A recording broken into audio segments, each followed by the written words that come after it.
행파세요. 서핑을 사랑하시는 노즈라이더 시청자 여러분 반갑습니다. 찐입니다. 새해를 맞고 처음 올리는 영상이네요.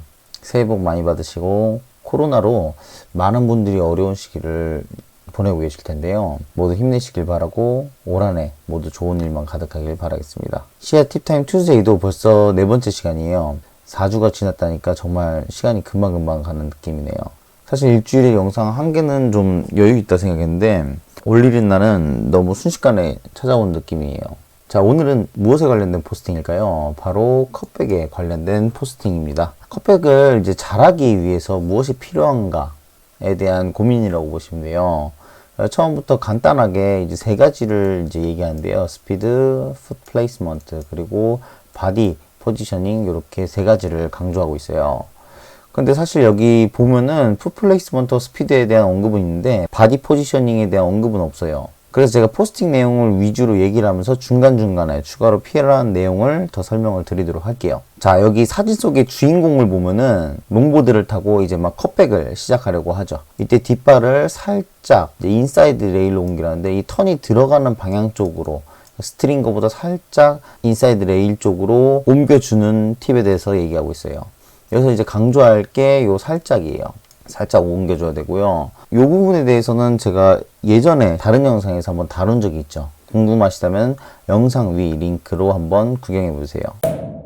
자, 이렇게 턴을 하는 방향으로 살짝 뒷발을 옮겨 놓게 되면은 파도 면에 이제 레일이 바뀌죠. 테일 쪽 레일이 바뀌면서 턴이 자연스럽게 만들어지기 시작합니다. 근데 여기서 또 강조할 게 뭐냐면은 이제 바디 포지셔닝이에요. 여기서는 언급이 안 된 부분인데 지금 보드를 이렇게 좀 더 그려볼게요. 그리고 여기 핀이 있는 위치라고 보면은 지금 뒷발이 이렇게 위치하고 있죠. 앞발은 이렇게 위치하고요. 핀이 있는 곳 근처까지 이제 몸이 뒤로 와 있습니다. 이렇게 인사이드 레일 쪽으로 체중을 실기 전에 몸이 보드의 테일 쪽으로 많이 가 있어 줘야 돼요. 테일에 체중이 제대로 실리지 않고 무작정 인사이드 레일로 발을 옮기게 되면은 테일 쪽에 이제 레일뿐만 아니라 이 전체의 레일이 이제 파도의 면에 이렇게 먹혀 들어가게 되고 그렇게 되면 와이프아웃이 되겠죠. 그래서 뒷발이 테일의 핀 바로 위에 위치할 때까지 뒤로 옮겨주는 것, 이런 바디 포지션이 또 중요합니다. 그 다음으로 이제 언급되는 것은 속도인데요. 턴을 시작할 때의 속도, 그리고 뒷발을 강하게 눌러주는 것이 컵백의 파워를 결정한다고 이제 얘기하고 있어요. 만약에 컵백을 하기 전에 속도가 너무 없는데 무리해서 보드를 돌리려고 하면 속도를 더 잃어서 더 이상 앞으로 못 나가는 경우가 있죠. 대표적인 예로 컵백 타이밍을 너무 늦게 잡아서 이 파도가 이렇게 깨지고 있는 임팩트 존에서 멀어지고 이 앞에 숄더 부분까지 너무 많이 나가서 컵백을 하려고 했을 때예요. 이렇게 되면은 속도도 많이 잃었을 뿐만 아니라 임팩트 존으로 다시 돌아가려고 해도 파도에 경사 또한 없어서 그대로 강제로 풀아웃 되는 경우가 많습니다. 이렇게 턴을 할 때는 속도가 매우 중요해요. 그래서 대표적으로 컵백을 들어간 타이밍 중 하나가 앞 섹션에서 이제 컬이 많이 없다는 것이 파악이 되면은 바텀 턴을 통해서 속도를 만들고 그 속도를 이용해서 멋진 컵백을 만들어내죠.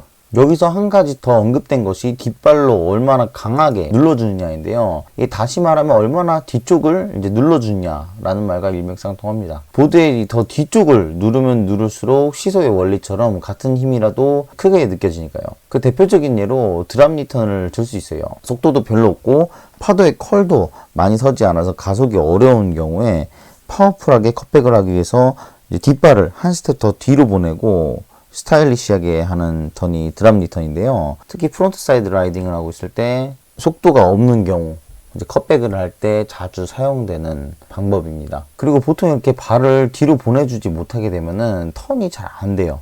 그러다 보니까 무리하게 보드를 돌리려고 하거나 이제 체중을 뒤로 싣다 보면은 발생하는 문제점이 있어요.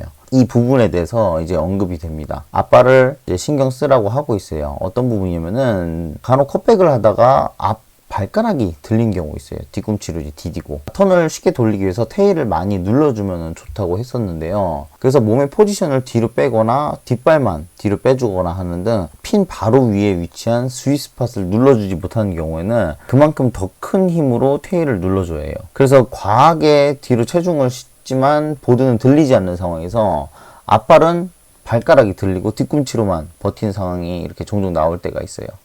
이렇게 되면 밸런스를 잃기가 쉽기 때문에 혹시나 자주 이런 습관이 있다면 몸의 포지션을 좀 더 뒤로 가져가서 턴을 하는 연습을 해보세요. 그럼 오히려 턴도 파워풀하게 잘 되고 밸런스도 잊지 않을 수가 있어요. 마지막으로 오늘 영상에 대한 정리를 한번 해볼게요. 그래서 오늘 다뤘던 내용은 컷백을 잘하기 위해서 필요한 요소에 대해서 이야기해봤어요.